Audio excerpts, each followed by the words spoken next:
and welcome to Razz Reviews. Today I'm going to be reviewing the movie It.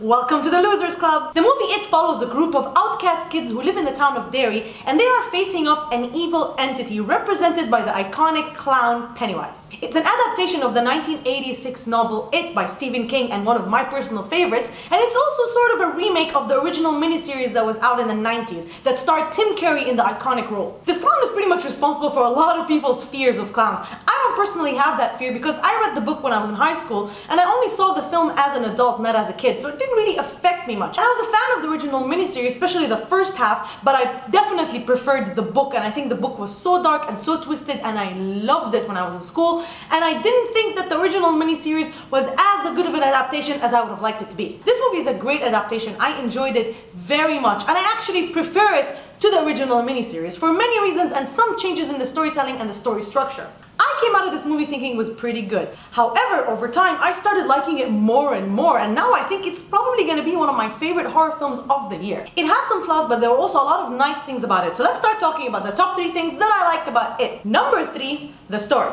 There is a reason why Stephen King is the Stephen King, and it's because his stories don't only revolve around the scary element or the horror factor. His stories are about characters and the things that they experience in their life on top of the scary, horrifying thing that's happening to them. And this movie did exactly just that. The story of this film is not about the clown terrorizing these kids. It's about these kids who live very difficult lives and they have their own traumas and their own fears that they have to deal with. On top of that, now they all have to deal with this evil, scary clown that shows up and scares the living crap out of them. The movie is extremely multi-layered because it deals with a lot of themes, so it makes it very nuanced. It deals a lot with things like sexual awakening, coming of age, isolation, fear, and even the relationship between the children and the adults, and sometimes it even paints the adults as villains in this movie, which I thought was very interesting as well. All in all, the movie is a great story, well told, and it made for a very engaging experience. The number 2 thing I liked about it was the atmosphere.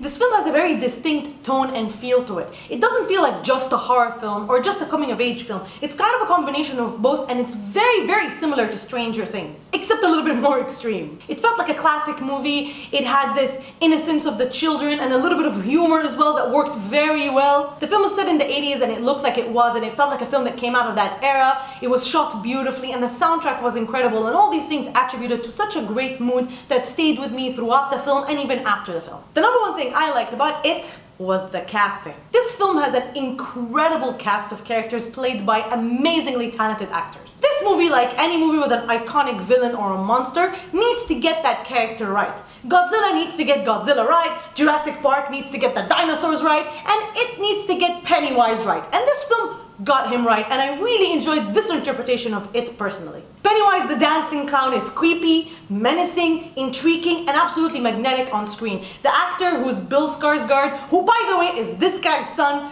and this guy's brother, and this is a really cool family. He did an incredible job, and I thought that he brought a lot of cool, quirky things to the role. Sometimes I felt that Tim Curry's performance was a little too campy and too over the top. However, here, he's a little bit more creepy and a little bit more menacing. But this movie doesn't work just because Pennywise works. This movie works is because of the cast of kids. Each and every one of them did a fantastic job, and you really relate to them and you really care about them. The characters are well introduced and well developed, and you really understand where they're coming from when you see their backstory, and they also have character traits that makes them unique and also very recognizable. All the kids were amazing in these roles, but I have some definite standouts. One of them is Wolfhard, who plays a very different character than the one he plays in Stranger Things, which I found to be a very pleasant surprise. And the other standout would be Sophia Lillis in the role of Beverly, which I thought was very captivating from her. I actually wasn't a fan of the Beverly in the book, so I liked her in the movie more than I did in the book. I enjoyed all of them. The casting for this film is absolutely incredible, and it's the best thing about it. No movie is perfect, so I'm going to tell you about the top 3 things I didn't like about the movie It. Number 3,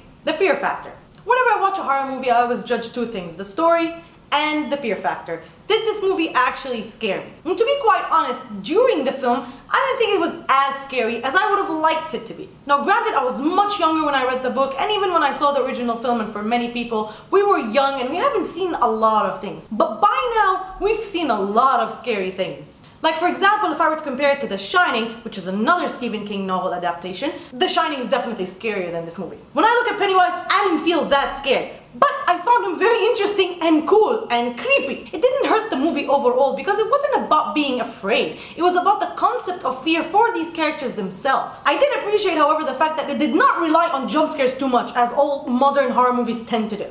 The number two thing I didn't like about it was some of the CGI. The kids see a bunch of stuff that scare them, and some of these things actually worked very well and looked really cool. But sometimes they looked very CGI and computery. I couldn't help but think that, this isn't real. What makes things scary is when they are real, even if they don't look that great. At least that's my argument. And this applies to Pennywise, because Pennywise looked really cool. His makeup looked nice and it looked real. You can actually see the cracks in the makeup on his head. I thought that was a nice touch, but sometimes his body would move or he'd contort and it would look CGI and it would completely eliminate that factor. I found Pennywise to be a lot more engaging, a lot more creepy when he was just standing there with a balloon. One of the cool things about horror films from way back when is when we didn't see the thing that scares us, because our imagination will make it look a lot worse than it is. It's because they relied on practical effects, and the things that they couldn't show because they didn't have the technology for it, they just didn't show it. So there's no need for this over-compromise in CGIs, and this is something that bothers me about all modern horror films. The number one thing I didn't like about it was some unexplored characters. Like I said, the kids were really cool and we got to know a lot about them, but not all of them. I felt like we didn't get enough about Mike and Stanley in this film, and their characters were sort of sidelined in comparison to the others. I know that it's difficult because it's a film, not a TV series, but still, I kinda left feeling like I didn't know these guys as much as I knew the rest of them, so I felt kinda disconnected from them and didn't feel as much for them as I felt for everybody else. I also didn't like the fact that we didn't explore the adult characters at all. And at some point I got bothered by the fact that nobody even approached a single adult about all these horrible things are happening. These kids are in danger, they might die. I would have assumed one of them would have gone to a librarian and been like, help. I get that it's part of the theme and the alienation, but I felt this much separation between them was a little bit too much on the nose. I mean, all the adults are not that useless, are they?